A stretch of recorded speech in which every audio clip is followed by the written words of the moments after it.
Hizi hapo za kitambo.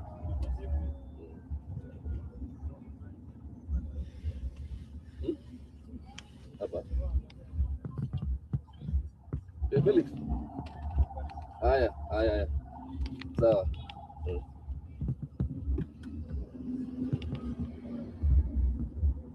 Walikuwa wameona kuna jamu huko.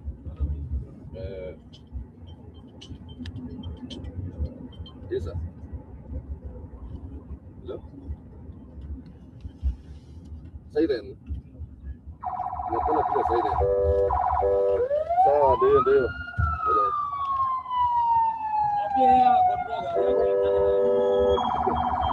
Unangira. Sasa imeweka. Unangira.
Boss amesimama. Bosa alisimama. Sioki. Bosa alisimama kwa jambo. Bora.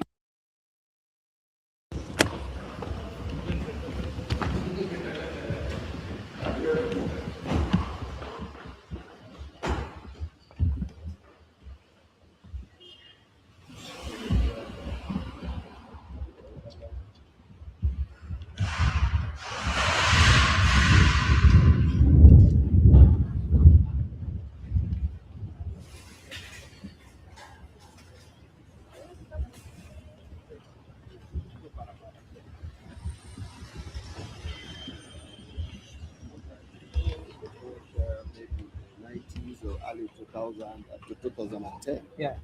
The budget estimates the revenue raising measures are with the public from 30th of April to date. What maybe Kenyans will be listening to is the details of these revenue raising measures and budget highlights. So there is really no surprises. Right. Just giving more details on what it is that is in the budget estimates. All right. So yeah, this is your second budget as the cabinet secretary for the National Treasury. When you look at your first budget and this second budget, how difficult or how easy has this one been? Well, there is no easy budget. In fact,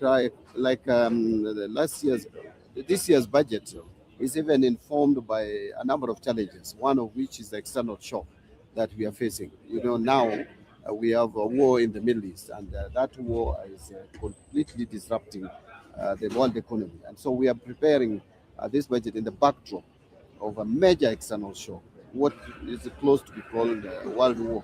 And so there are a lot of uncertainties, and again, underperformance in revenue collection, the rising inflation. That's a major thing because we are preparing a budget at a time when the inflation is rising. Last year it was different. Inflation was contained. Today it is rising. So this budget is more challenging. All right. For a lot of Kenyans, they'll be looking at some of the food commodity prices that will be brought down. But the question that I want you to know, in terms of the sectors that could generate a lot of economic activity, a lot of jobs, are you doing something around that? Yeah, of course, we are investing quite significantly in agriculture as the backbone of our economy. Remember, agriculture is also largely developed. And I think that is also something that we are missing in our discussions when we talk about underfunding agriculture. Agriculture is heavily developed, but the government is coming up with interventions to support a number of crops, both for food consumption and exports. Like tea, you can see in the past 2-3 years, government has invested a lot in the tea sector. We have also invested a lot in the revival of the coffee sector. We have invested a lot in edible oil, and I will speak to that in Parliament. We have also invested a lot now in the sugar reforms and many other crops. But again, in food production, you can see the efforts that the government has put in terms of subsidy, fertilizer subsidy, provision of seeds, has helped us in increasing the quantity or the amount of food or maize, which is our staple food. The production of maize has gone up. Well, we have also been lucky that the weather has been favorable, but the government intervention is clearly visible and evident. All right, so that is for us. Yeah, one final question from me, Waziri, is when you look at just looking at the funding of this budget, the revenue underperformance is still a major headache. What did you plan around that? Revenue performance is still a big challenge, and it is informed by a number of factors. One of them is the inefficiency at the KRA that cannot be wished away, but there have also been some challenges in terms of tax administration. I will point out that our tax administration has challenges because the business has moved from the normal traditional way to more into again informal sector, and besides that, there has also been the movement towards the digital economy. And so we are doing a lot of reforms. In the supplementary budget that we prepared, we had allocation for KRA to do reforms, to carry out reforms, about 17 billion. And a lot of reforms are happening at the KRA. And I'm sure then in the next, the coming financial year, KRA will be able to collect more without raising tax rates. And if you look at my finance bill that I presented to Parliament, it's heavy on reforms and tax administration as opposed to raising tax rates, contrary to what others have been saying. Yes, my friend. Waziri, thank you very much. I know you touched a bit on agriculture. There are quite a number of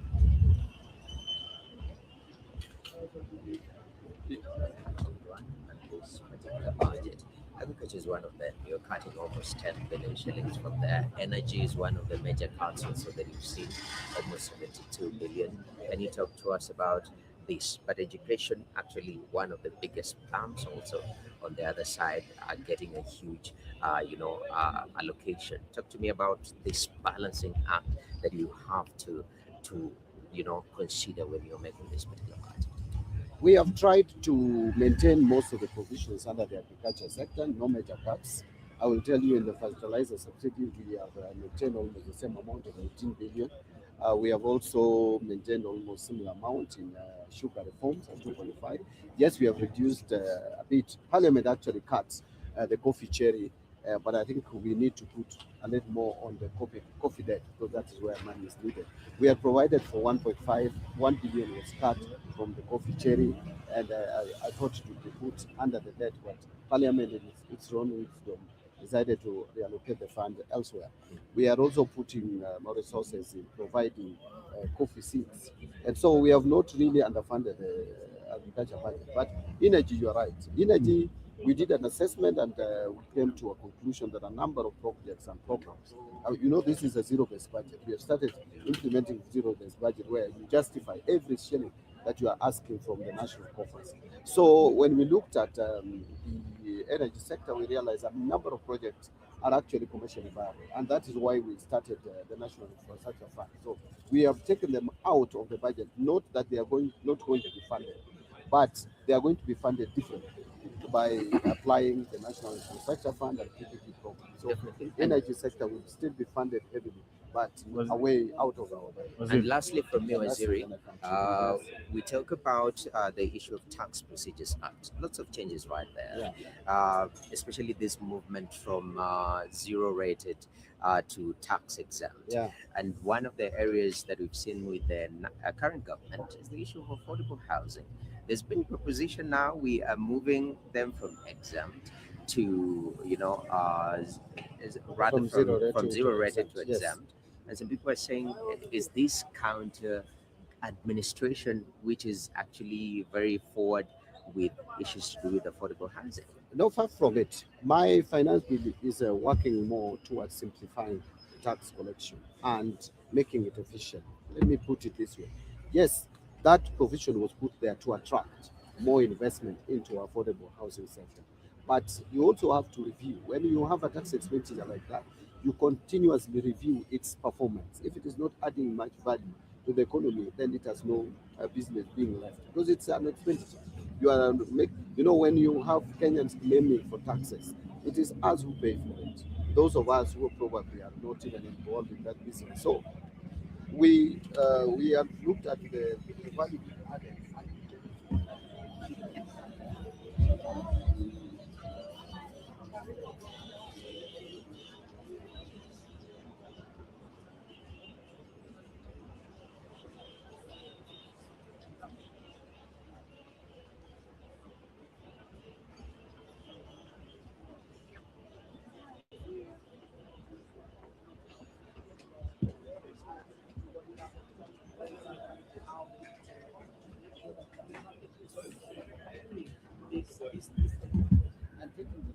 We are not going to consider, but we put exempt so that there are no claims because there have been unnecessary claims that don't make sense. And how about EVs? Because we've also seen a lot of focus on EVs. Again, we are saying we should move as many items as possible to exempt and not zero rating. They're exempt and also they are not paying tax. Okay. The only thing is that they are not going to claim input tax. And this allowing of input tax claim is creating a lot of problems. Because then you allow all kinds of unscrupulous people to come forward. And by the way, if you look at our medium-term revenue strategy and tax policy, national tax policy, it is clear on what we need to do. And it is clear on the fact that we should remove most items from zero-rated to exports. We should only allow export commodities to be zero-rated. Okay. We have left some under zero-rated still because they are very essential and very sensitive, like bread, like milk, and the rest. But ordinarily, almost all items need to go to either exempt or vatable at the standard rate. Zero rating is not the right thing to do. It creates tax expenditures, it creates tax leakages and tax planning, which is not very good. Thank you very much. Yeah, so maybe, yeah. All right. Waziri, my name is Sydney Chazima from TV47. This president spoke about a reduction in VAT, taxes on VAT, which hit revenue collection by 14.4 billion. Are you going to see a supplementary too? Well, they've supplemented to that you are going to see is not major, it's not on cuts. We've just proposed some realignments on donor funded projects and some three or so items. We are maybe spending about 6 more billion. We have tried as much as possible to limit supplementary to, and that's the final one. You can see clearly that we are walking the talk. I said we are not going to have many supplemented budgets as it has been. We have only had one, and then there's this second one is just realigning donor funded projects. So we will not. We will see how to accommodate the same in our expenditure.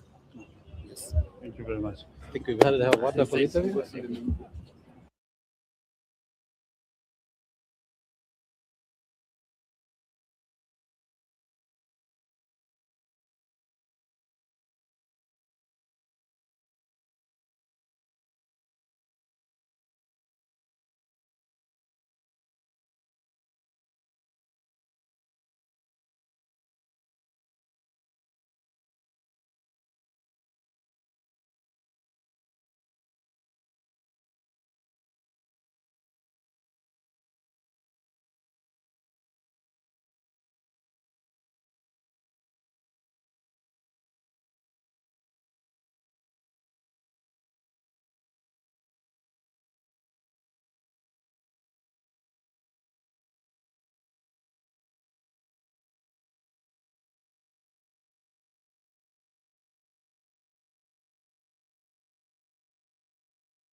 Zamani hizi yako za kitambo.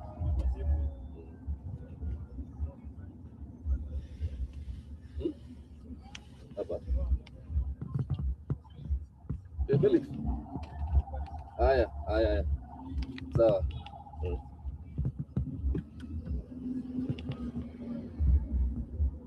Walikuwa wameona kuna jamu huko.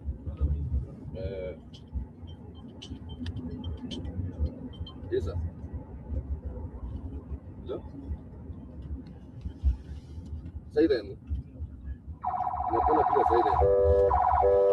Sawa, ndio.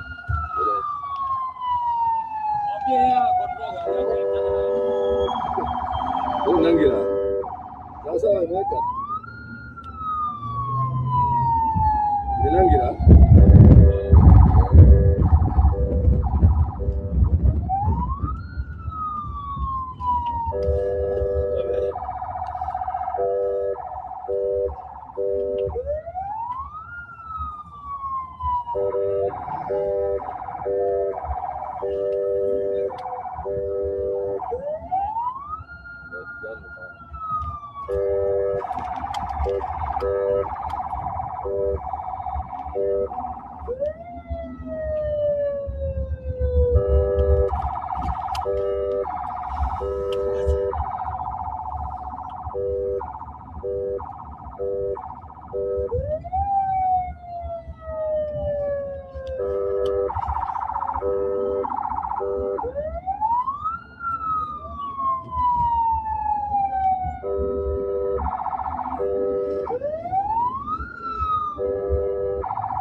Boss amesimama.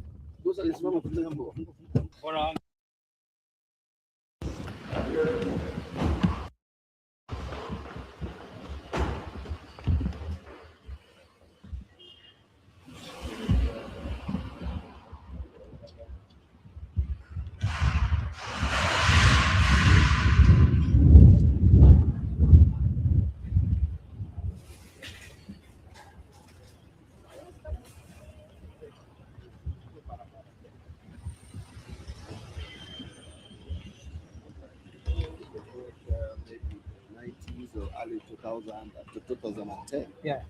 The budget estimates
I think that's okay. Doing the other one?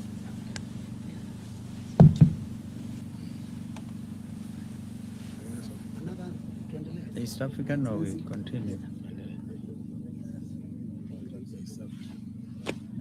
Sawa.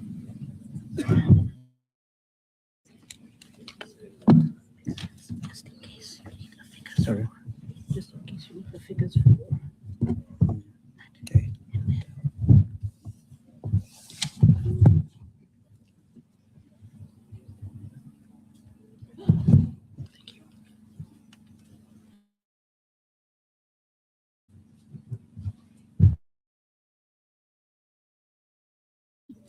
My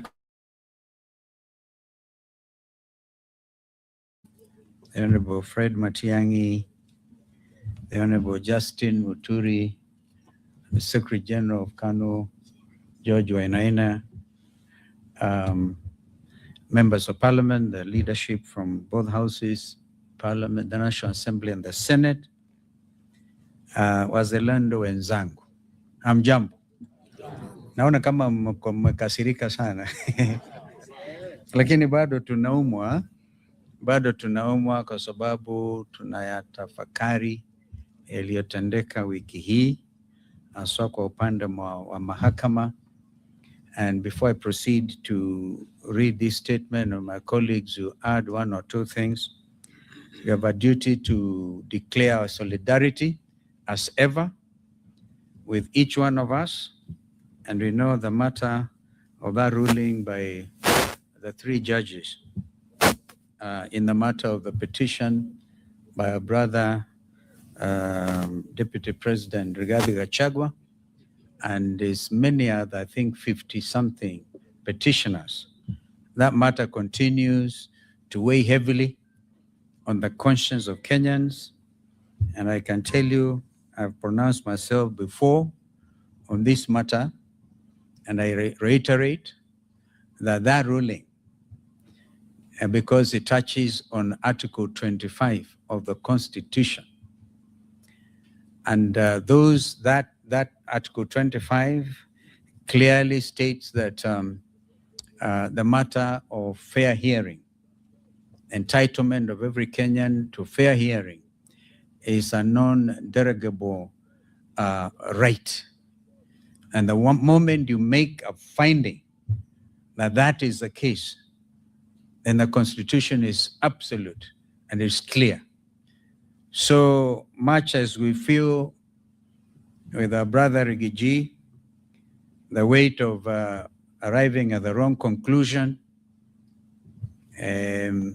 we also now know, I can tell you, from this podium, that finding itself amounted to lifting of the impeachment. It is very clear to me, and therefore, anybody arguing that Rigathi Gachagua cannot run for elective office is clearly misleading themselves. And so, therefore, we want to encourage our brother and all of us in that regard. We have apologies before we read this. So I'm reading this on behalf of the United Alternative Government. We have apologies from our brother, Honorable the DAPK leader, Mheshimiwa Eugene Wamalo, and our sister mother, Ongari Karua, who is out in Uganda. Otherwise we are all together in this very important matter. So if you allow me, some of it, my colleagues, be giving maybe a personal matter, my own experience in this, but we will, at the end of this presentation, each one of us will say one or two things. The subject is on the financial year 2026-2027 budget and the Finance Bill 2026, and this is the people's budget. We have been accused before, and we want to tell Kenyans we are up to it. We are up to it. We are not just going to criticize this time, we are going to give an alternative budget. So thank you for joining us this afternoon. And before I speak about figures and fiscal deficits, I want to speak about a woman I met in Mathare recently. She sells second-hand clothes and pays her SHA deductions every month. She also sends her children to a public school that the Constitution says is free. Last week, the school sent a letter to her. Quote, please pay 3,500 shillings for infrastructure development levy before your child sits end-term exams. End of quote. She does not have it. I'm standing here today because of her and because of every Kenyan like her who has run out of time to wait on a regime that has lost its moral authority to lead. Fellow Kenyans, on my part, my colleagues who also say theirs, I've been in public service for over 4 decades. I've sat at cabinet tables, at the office of the vice president, and even others dealing with peace negotiations. I've seen Kenya at its best, and I've seen what bad governance does to a people who deserve so much better than they have been given. Nothing, though, in all these years of public life, has prepared me for the cruelty of this budget, because that is what it is. Not just incompetence and miscalculation, but cruelty. The cruelty of a regime that knows exactly what it is doing to its people, has the Treasury documents to prove it knows, and has chosen to proceed anyway. I've read the National Treasury and Budget Summary published April 30, 2026. I've studied the budget policy statement, and I too have read the Finance Bill 2026, and I'm here today standing before our nation to tell you what those documents say in a nutshell and what they mean for the Kenyan family that is simply trying to survive. The state of the nation, and basically saying numbers, that's the title, numbers cannot lie. The National Treasury released a financial year 2026-2027 budget summary on April 30th, 2026. These are not opposition figures. These are the government's own numbers that can be found on treasury.go.ke for every Kenyan to read. Let me walk you through what they say. This is the largest spending plan in the history of the Republic of Kenya. Gross expenditure at 4.82 trillion shillings. Yet total revenue, including taxes and all other inflows, stands at only 3.63 trillion shillings. The gap between what this regime spends and what it collects is a whopping 1.11 trillion shillings. A fiscal deficit of 5.3% of our entire GDP. The difference of 1.11 trillion is borrowed. And it is borrowed on behalf of a child in Turkana who is 4 years old today, who has never signed a loan agreement, and who has never attended a budget committee hearing. That child will repay this debt with interest. That is not fiscal management, ladies and gentlemen. That is generational slavery. Now consider this. The entire consolidated fund services, that is debt obligations and pensions, consumes 1.5 trillion shillings, and that is 31.2% of the national budget. Interest payments alone stand at 1.25 trillion. Domestic interest payments on loans taken within our borders totals 986.7 billion shillings.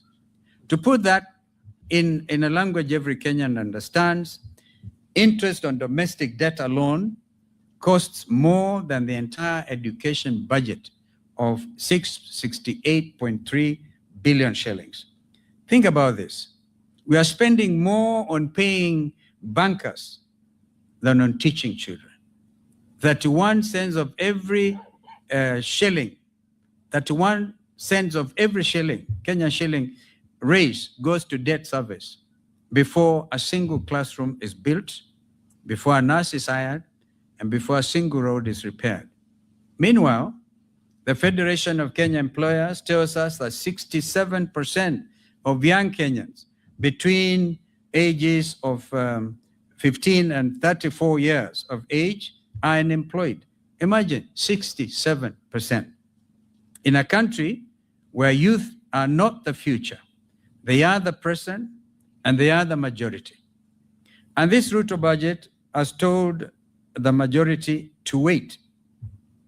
On free education, the most expensive lie in Kenyan politics. Article 53 of our Constitution states that every child has the right to free and compulsory basic education, not subsidized education or partly funded education, but free education. Yet here is what the budget estimates actually show. Free day secondary education capitation, 54.6 billion shillings, yet the full funding requirement is 83 billion shillings. This is a shortfall of 28.4 billion shillings. Under free primary education, the government remits 1,420 shillings per pupil per year. Yet the budget policy statement at page 44 of volume 2 documents an 18 billion capitation gap. Junior secondary schools receive 30.9 billion shillings against a need of 42 billion shillings. A Form 1, or whatever they call it today, CTR 10, Form 1, grade 10, a student arriving at a public day school, supposedly free, finds no desk and no textbooks. And all children go without desks because of the Kenya School Equipment Scheme, the program that once put desks, laboratory equipment, and books directly into public schools has been defunded and forgotten. The budget estimates show an estimated 112 billion shillings allocated for administrative overheads at the Ministry of Education headquarters. 112 billion shillings for the bureaucracy that runs education sector. 65 billion for the children being educated. That is not a budget. That is an insult. Thirdly, school safety and student mental health, a crisis this budget ignores. On Saturday, June 6th, I stood before the Kenyans and spoke about something that had nothing to do with websites or campaign platforms. I spoke about 16 of our daughters who will never come home again because of the fire at Tutumishi Girls Academy in Gilgil. Since May, Kenya has watched with growing dread as school after school has experienced unrest, destruction, and fire. Lenana School, State House Girls, Alliance High School, Loreto Limuru, these are not isolated incidents. They are patterned, and this government with a budget of 4.82 trillion shillings has responded with investigations that go nowhere. And today we have seen they've even recommended suspending the midterm or bringing midterm break a little earlier. What are our children telling us? They are telling us that dormitory buildings are fire traps that were never built to code and have never been inspected to standard. They are telling us that the food is inadequate and sometimes unsafe. They are telling us that when they raise concerns about conditions, about pressure, about feeling overwhelmed, no one listens. They are telling us that the mental health burden on a Kenyan teenager today is heavier than any generation before them has carried, and that the system built around them has no mechanism to hear them, let alone help them. This is not a new crisis. It is a neglected one. A government that allows it to fester while protecting a 112 billion shillings Minister of Education administrative overhead has made a choice. It has chosen the bureaucracy of our children for the last 4 years. Now look at what this budget allocates to address it. School mental health programming, effectively zero. There's no dedicated national school mental health line in the budget estimates. The Edu Afya, Kumboka, our brother Matiangi, will speak to that. Our Edu Afya school health screening program, which was often the only medical review a public school child ever received, was abolished by this Ruto regime. The Kenya School Equipment Scheme, which would put safe and adequate furniture into schools, remains defunded, as we said before. Boarding school safety infrastructure is not a named priority anywhere in these estimates. Yet, we are spending 9.2 billion Kenya shillings on Energy, Petroleum, and Regulatory Authority, EPRA, the fuel levy regulator, and zero on the mental health of 2 million boarding school kids. That is not a budget. That is an abdication. Your united government in waiting makes 4 commitments, and they come with budget lines attached. First, a mandatory national safety and audit of every boarding school dormitory in Kenya with enforceable deadlines and criminal liability for non-compliance. We fund this from the 20% cut to Minister of Education administrative overhead. That is 22.4 billion shillings, redirected from the bureaucracy to the children it is supposed to serve. Second, a fully funded national school mental health program that will be a dedicated budget line, not a footnote in a health or ministry circular. We reinstate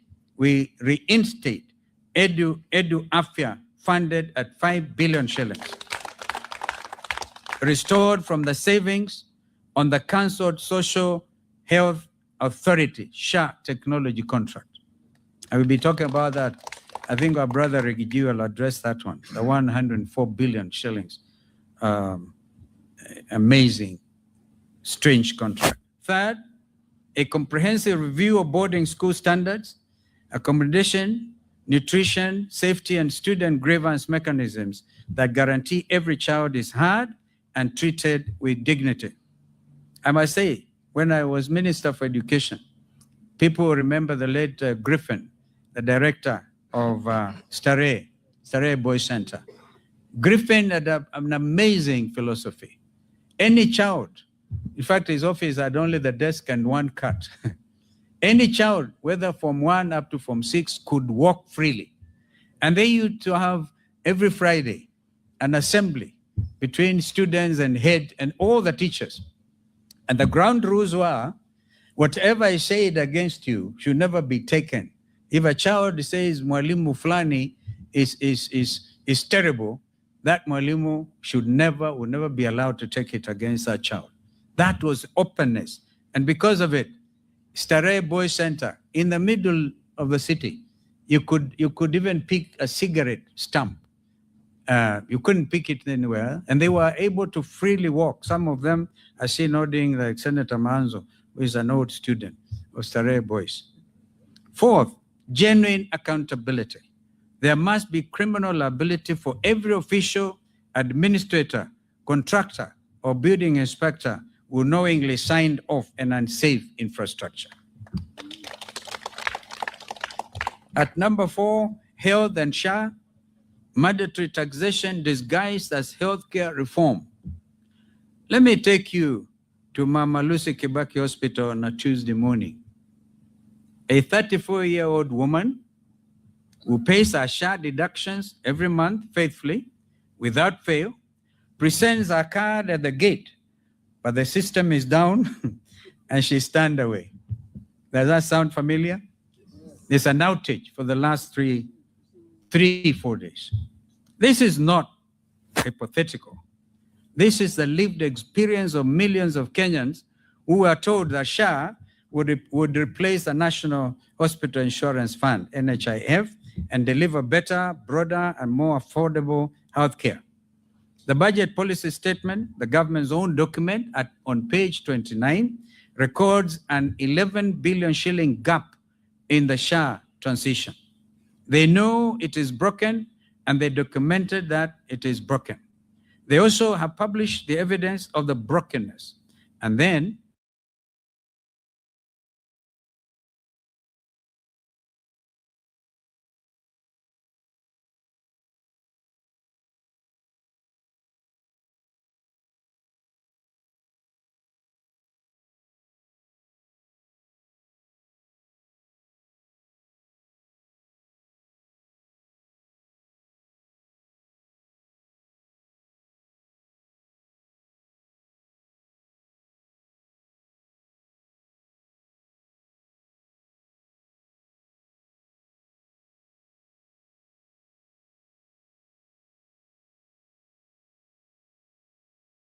reinstate Edu Afya funded at 5 billion shillings, restored from the savings on the cancelled Social Health Authority, SHA technology contract. I will be talking about that. I think our brother Reggie will address that one, the 104 billion shillings. Amazing, strange contract. Third, in its current form, it's not a health policy. It is a compulsory itself. And the bill proposes a 25% excise duty on mobile phones at network activation. 25%. 25% on a phone that is no longer a luxury. A phone is an office. A phone is also a bank. It's actually a classroom. The only infrastructure that millions of Kenyans actually possess. Kenya's diaspora sent home a record $5 billion last year through mobile platforms. Economic analysts are clear. They tell us these taxes will reduce remittance volumes. Rural families depend on those transfers, will bear the greatest burden. Beyond the visible taxes, the finance bill represents something more troubling: the quiet construction of a tax surveillance state, expanded KRA access to third-party data, bank records, mobile money transactions, business accounts without adequate taxpayer safeguards, shorter filing deadlines that will crush small businesses, system-generated tax assessments that can arrive without explanation or notice, automated penalties for failures caused by KRA's own technology. We are building a government that can see everything you earn and everything you spend, with the power to act on that information faster than you can appeal. A Kenyan earning 30,000 shillings a month still pays income tax. This regime taxes poverty, and now it wants to tax the digital tools through which the poor literally survive. And number 6, strategic assets. Who is selling Kenya? When this government faces a fiscal crisis, and it faces one right now, it looks at what Kenya owns and asks, what can we sell?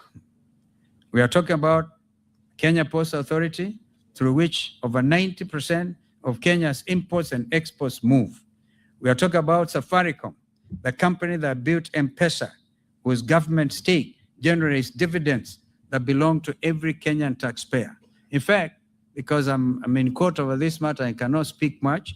The Treasury is getting a dividend of 16 billion half term. Therefore, in a year, 16 billion shillings. That is a 15% share that the Treasury is trying to dispose of. It is taxing an asset, it is selling. That is not fiscal management. That is a fire sale. These are not just ordinary companies. They are crown jewels. They are what this country built across generations. And the United Alternative Government will not allow any government to sell them quietly, without consent, without debate, without a 2/3 majority in both houses of parliament. We know that a parliament that is also state captured, like the current government, and we congratulate members of parliament representing the alternative government, because you scream. I remember when you are transacting this matter of Safaricom or Sitat, the deputy minority leader actually went for the mace as if to make a point, and he was expelled for it. Please do something. The country is watching. The alternative government in waiting has produced a fully costed people's budget for 2026-2027. Every figure in what follows is sourced from the same National Treasury documents. The budget summary of April 30, 2026, the budget policy statement, the Finance Bill 2026, those taken together. Our numbers are the government's numbers, rearranged according to a different set of priorities. The framework. On gross expenditure, at 4.318.5 trillion shillings, 499.3 billion less than the Ruto regime. Our total revenue at 3.725 trillion will be less than 95 billion shillings more than the Ruto regime through compliance, not new taxes. Our fiscal deficit will be 593.5 billion, which represents 2.8% of GDP, against Ruto's regimes of 5.3%. Our domestic borrowing will be 500 billion against Mr. Ruto's regime's 995.7 billion. We shall have the pressure on Treasury bill rates and private sector credit in 1 year.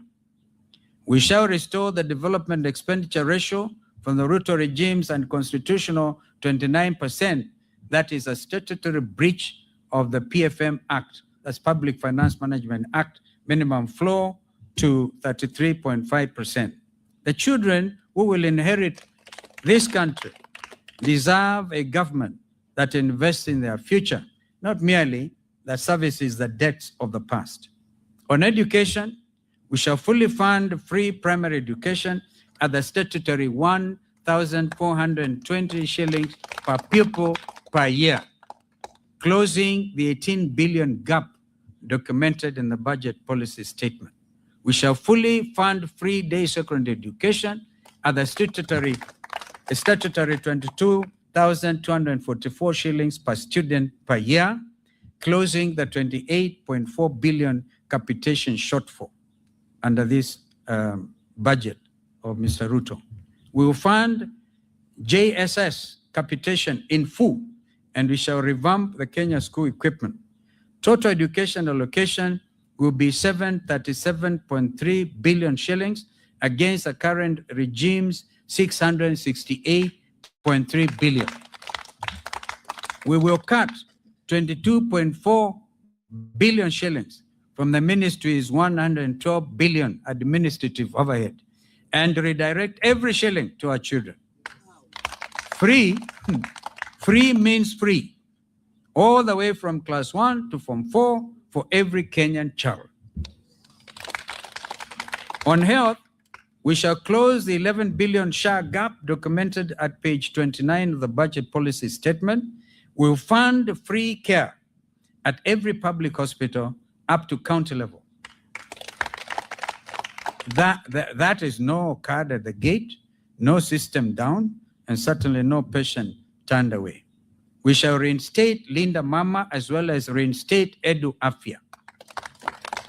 And make no mistake, we shall cancel the 104 billion SHA technology contract and redirect every shilling to frontline care, stocking dispensaries, paying nurses, buying medicines. We'll also increase KEMSA from KEMSA's allocation from 18.8 billion shillings to 30 billion, so that no Kenyan patient is told to go buy their own drugs, as that is the practice. Total health allocation, 242.3 billion shillings against Ruto's 170.7 billion. On jobs, we commit to a national youth employment compact. That is 80 billion over 2 years, 80 billion shillings. A single fund with one accounting officer and one measurable outcome. That is verified jobs created. 200,000 placements in public works infrastructure maintenance, a skills to export pipeline linking technical colleges with verified export sector employers. Zero-rated startup capital for youth-led MSCs, employing more than 5 people. Not grants, but contracts, deliverables, and results. 67% of our young people are not idle because they lack ambition. They are idle because the system was never designed for them. We will redesign it. On cost of living, we shall repeal the import declaration fee, the railway development levy, and the road maintenance levy on fuel imports, bringing diesel to approximately 170 shillings per litre. We'll also abolish the housing levy. Of course, that abolishment will take into account the legislative aspect. All right? We are not just abolishing without asking you guys to do the needful. And because a lot of you are state captured, the next administration will certainly ensure there's no housing levy. Our executive order number 1, giving millions of Kenyan workers an immediate increase in take-home pay. That's what my brother Rigiji refers to rescuing the payslip. We shall zero-rate solar panels, batteries, and inverters. We'll introduce a 30 shilling per litre targeted fuel subsidy for certified agricultural use. And we will remove from the Finance Bill 2026 the 16% VAT on M-Pesa platform fees and the 25% excise duty on mobile phones. On fiscal discipline, starting at the top, we will cut state house operations from 12.6 billion shillings to 6.3 billion shillings. We must cut the NIS allocation from 58.6 billion to 35 billion shillings. Kenya is not at war, yet the NIS has doubled since 2020 without proportionate gain. We'll also abolish the 13 billion shillings police motor vehicle leasing program and procure direct, saving 4 billion shillings over the contract life. We will then redirect the 35 billion shillings in savings from NIS and State House reductions into a national irrigation investment fund Garissa, Laikipia, and Kajiado, because food security is national security. We will also implement a single treasury account to eliminate ghost workers, duplicate payments, and pending bills that are an Auditor General's verified leakage of 250 billion, right, a year. And we must congratulate the Auditor General, because there are two ladies I personally respect, the Controller of Budget and the Auditor General. Two ladies who have stood strong in the interests of the Kenyan people. Every contract requires confirmed exchequer backing before work begins. Any accounting officer with an adverse Auditor General report must step aside immediately. Now you may ask, where does the money come from? I'll tell you. 200 billion shillings from the structured sale of stored affordable housing projects at market value. 250 billion from single treasury account efficiency savings. 90 billion shillings from a simplified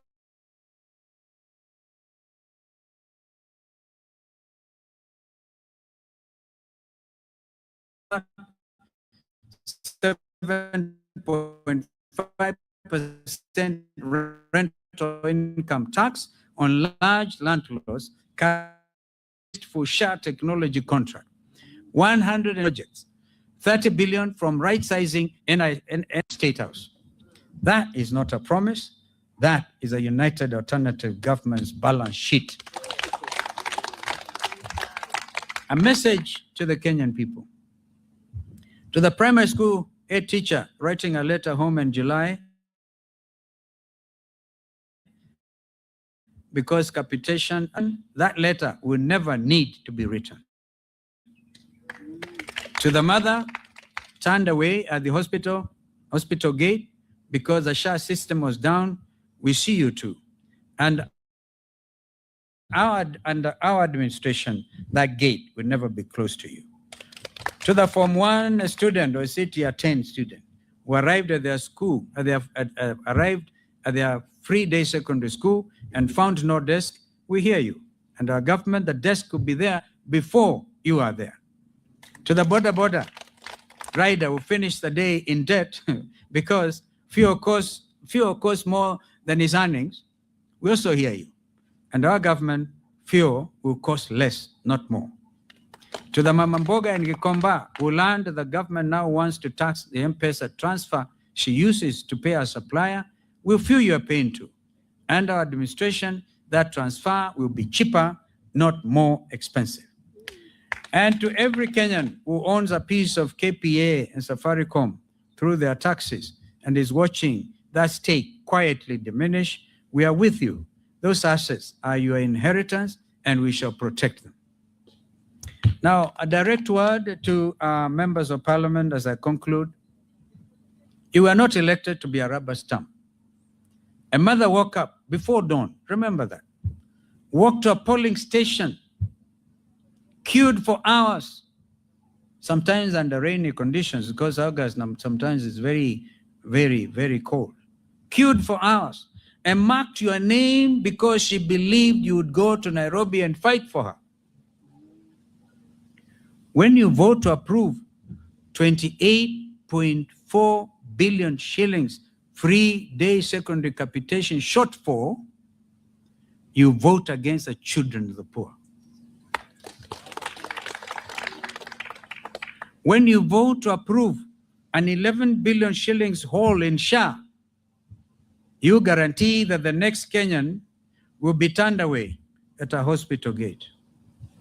When you vote for 16% VAT on M-Pesa platform fees, you tax the only bank most Kenyans have ever had. And when you approve a fiscal deficit of 1.11 trillion shillings, a statutory breach of the PFM Act, you are not building this country. You, honorable members, are mortgaging it. And I know none of you sitting before us today.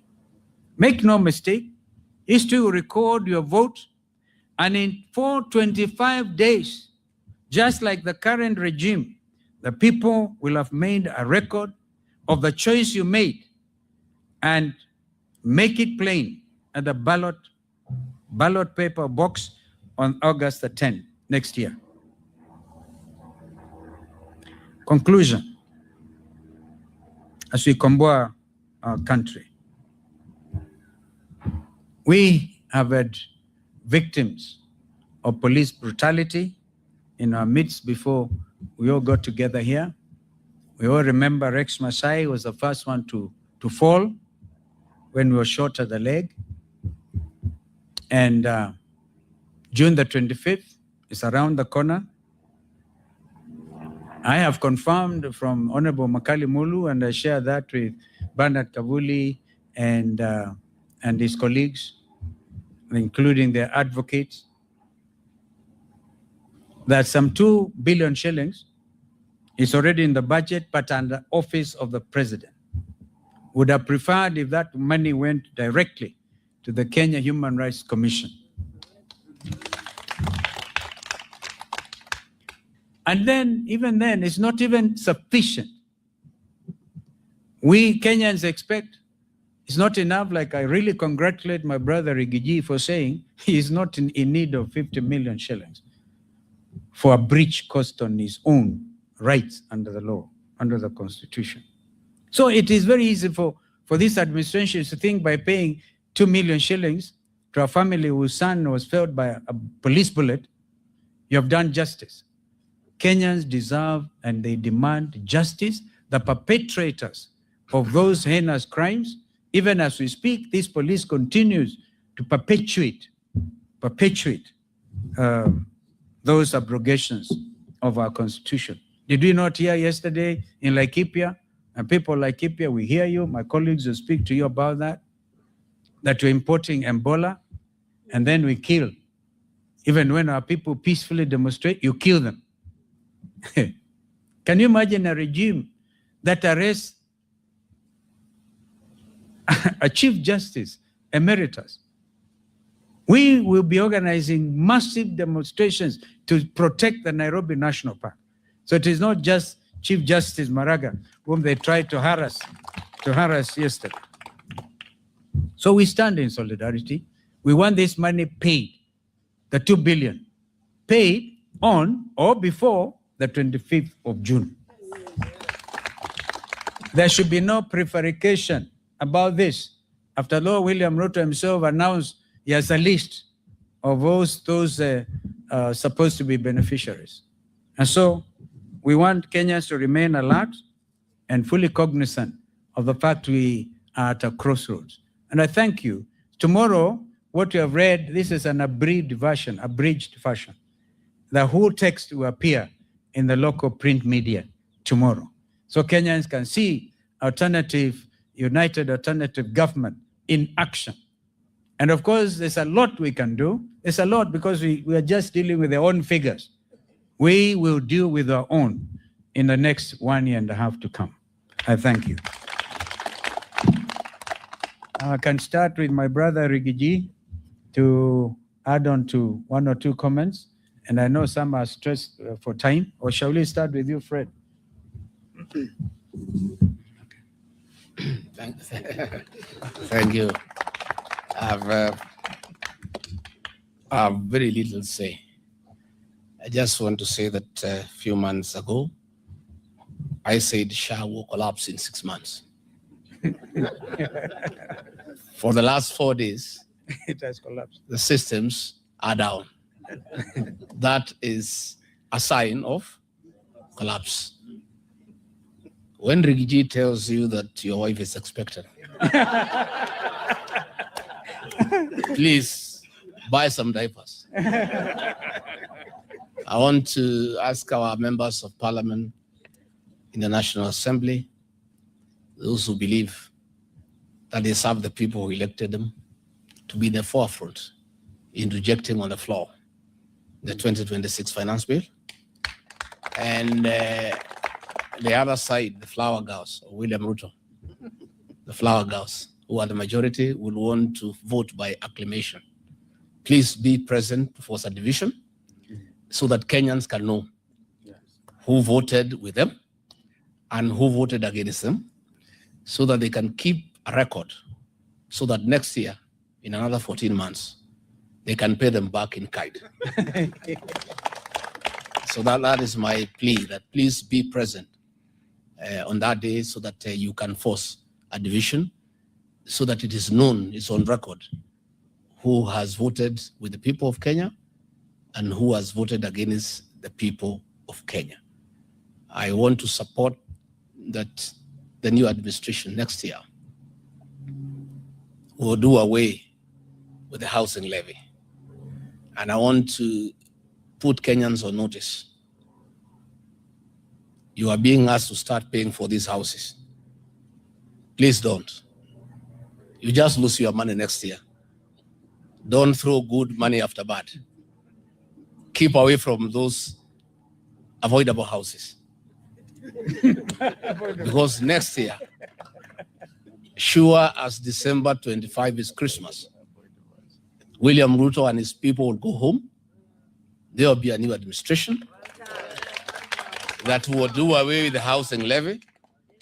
So it is foolish and unwise to put your money when you know that chances are 9 to 1, you lose your money. Again, we have seen a lot of land belonging to private people being grabbed by William Ruto and P.S. Nixon Korir, especially here in Kiambu, where there are large tracts of land belonging to private people, the land being subdivided and sold hastily to investors. I want to put investors on notice. Please, don't buy this land. Next year, the land will be given back to the owner, and you will have to make a trip to Sugoi to look for your money. It is unwise to lose money when you can see you are going to lose it. All those large tracts of land, William Ruto moves at night with a torch, identifying land, and P.S. Nixon Korir, his tribesman, is the architect of grabbing land belonging to private Kenyans. And this land is being sold cheaply. And gullible Kenyans are buying. This will not be allowed to happen, and the land will be restored to the owners, and you just lose your money. So please, unless you have money to waste, we're asking Kenyans to be careful. And again, all those people who are being sold public assets, please don't buy. You will lose your money next year. Because it will not happen. All these public assets will be restored to the Kenyan people. And since we are putting you on notice, you will not be able to plead ignorance and to say that you bought because you did not know. Don't buy public assets between now and the next general election. You just lose your money. I thank you. Well done.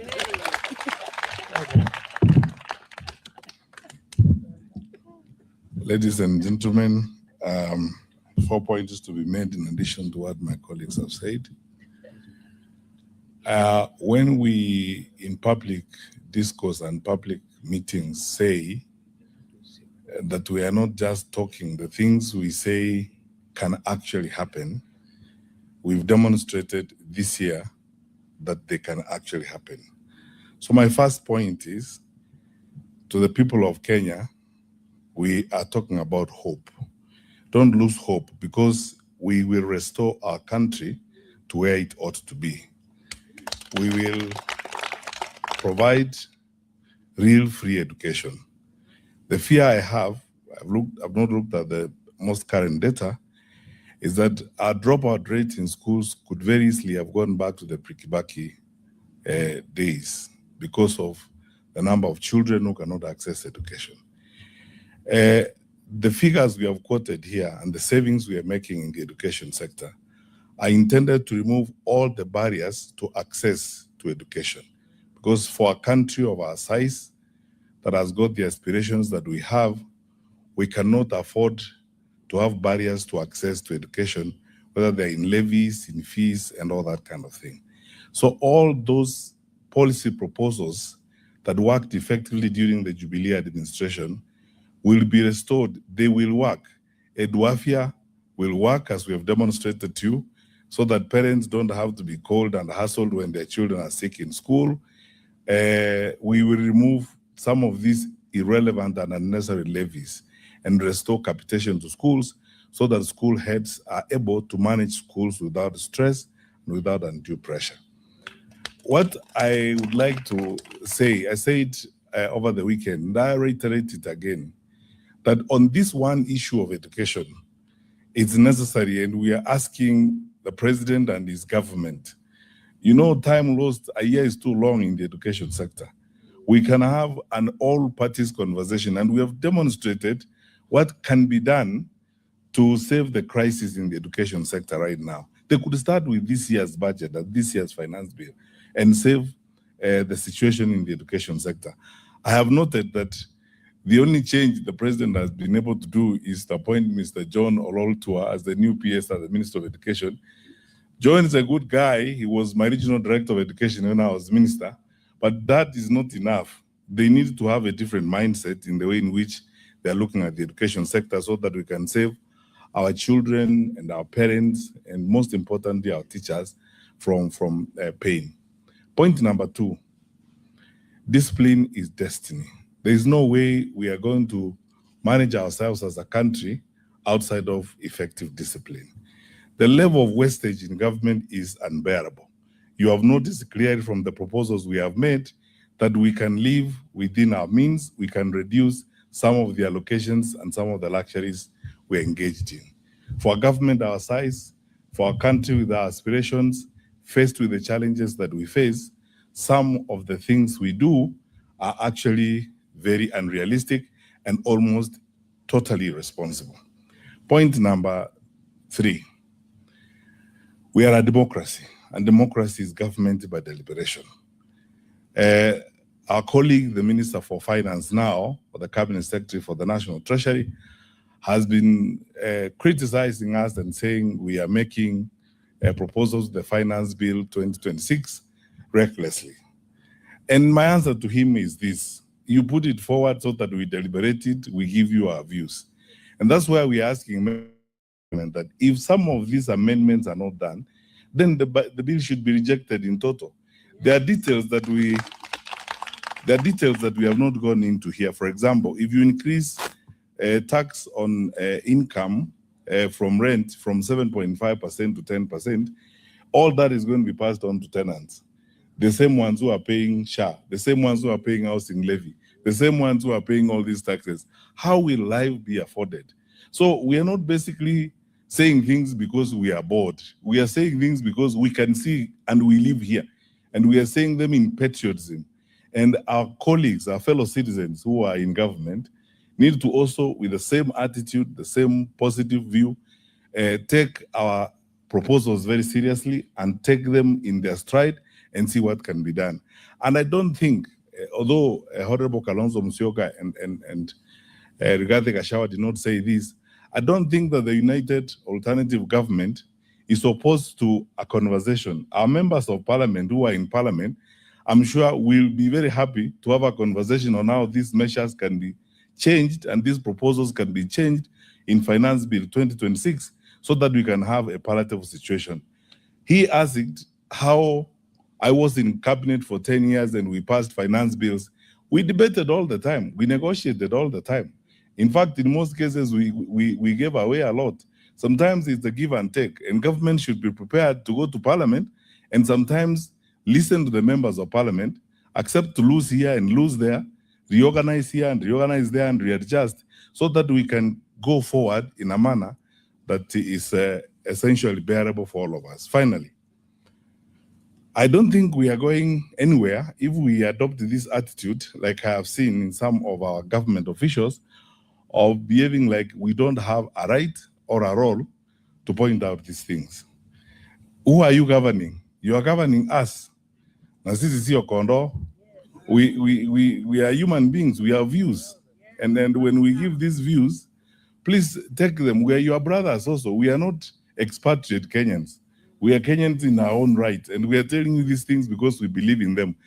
And in that same vein, I would like to encourage our leaders, first from those who are in the National Assembly and in the Senate, in the United Alternative Government, to push hard with these proposals. Because all these things we have proposed here, if you don't take them to the floor of the House and read Finance Bill 2026 against these proposals, then what we are doing here is just a political exercise. So I would like to request our brothers and sisters who are in the two houses to carry these proposals with them and read Finance Bill 2026 side by side with the proposals we are making. And in the event that our fellow citizens who are in government will not listen and make these amendments, my recommendation strongly, like that of all right-thinking and positive thinking Kenyans, is the Finance Bill then should be rejected in total. Thank you.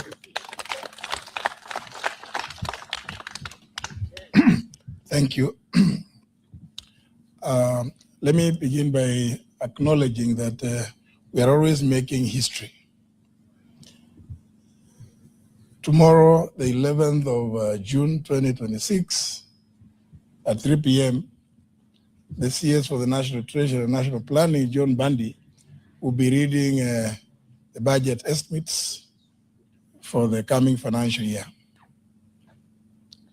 It will be the first time in the history of independent Kenya that a budget, national budget, is being presented in the absence of a sitting president. He is a president who has urged every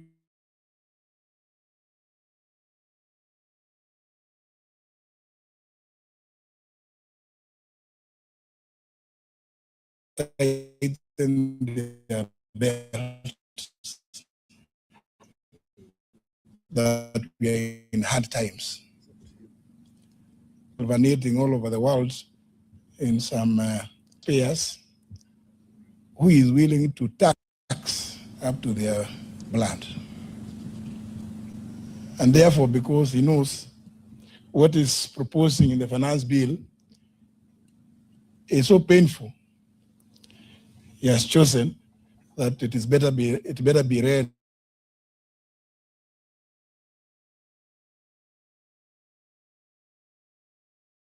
in his absence.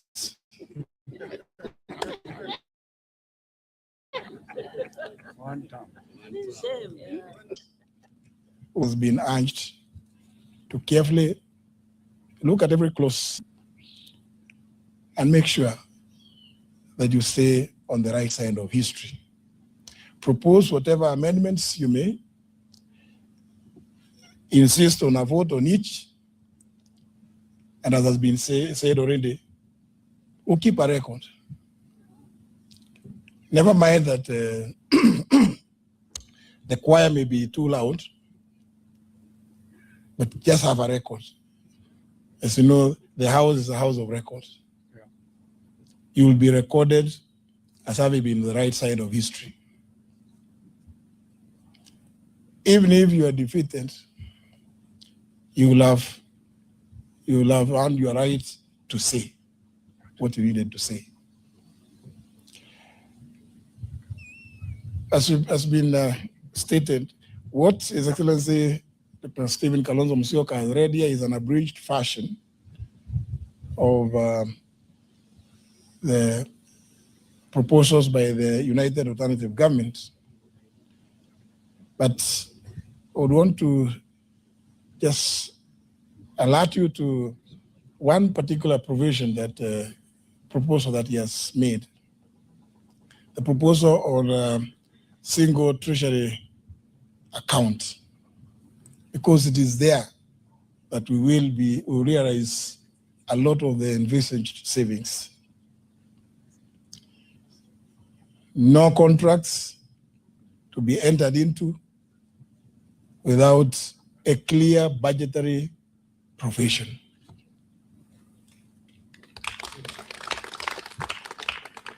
That will eliminate the possibility of having pending bills. because you will not enter into a contract when there's no budget. And if you do so, as has been contained in his speech, a very revolutionary proposal is that if you are the accounting officer, you will be held accountable because the Auditor General will point out that. And our proposal is, as soon as the report is tabled on the floor of the respective houses, you step aside until such time as the house will have cleared you. We are talking about an accountable government. And therefore, as I indicated to some of you who are here, I will be suggesting an amendment to Section 68 of the PFM Act to also include county governors to be included as accounting officers because they have been evading accountability on the basis that they are not the accounting officers. And therefore, any adverse findings by the Auditor General, the report is tabled before the Senate, please just pack your things and wait, go home and wait until such time as you will have been cleared by the Senate if you're a county governor. We mean business as the United Alternative Government. This and many other proposals, which you'll see when you read the full documents, are meant to restore dignity and accountability and return the country to the rule of law and constitutionalism. Indeed, as I finish, His Excellency spent a lot of time on the area of education. I'll just ask you to just go and read. He made the reference to Article 53 of the Constitution, but Article 53 has been actualized on the 14th of January 2013 by the enactment of the Basic Education Act. And in that act, you just look at Section 39, paragraph E. It is the duty of the Cabinet Secretary for Education to provide all manner of infrastructure. And therefore, what has been contained in this budget speech is anchored in law and is realistic, it is achievable. Just want to urge you, my good friends in the two houses, please reach out to more of your colleagues. Unless these amendments are accepted, reject the Finance Bill 2026. I thank you. Well, we thank you. We've consulted here. This document will be made available tomorrow, so we will not receive questions. In fact, the Honorable Magara will be one of the discussants tomorrow in the media space, or others who are well schooled in this area. So I hope you can understand, because it's an important thing we have made before you. Very important statement. Please avoid any attempt to do securitization of the housing levy. We know they are trying to do that, so that even when we come and take over, our hands will be tied. Fight with your teeth and your nails, if you have to, for this country. We thank you. Thank Hard with these proposals, because all these things we have proposed here, if you don't take them to the floor of the House and read Finance Bill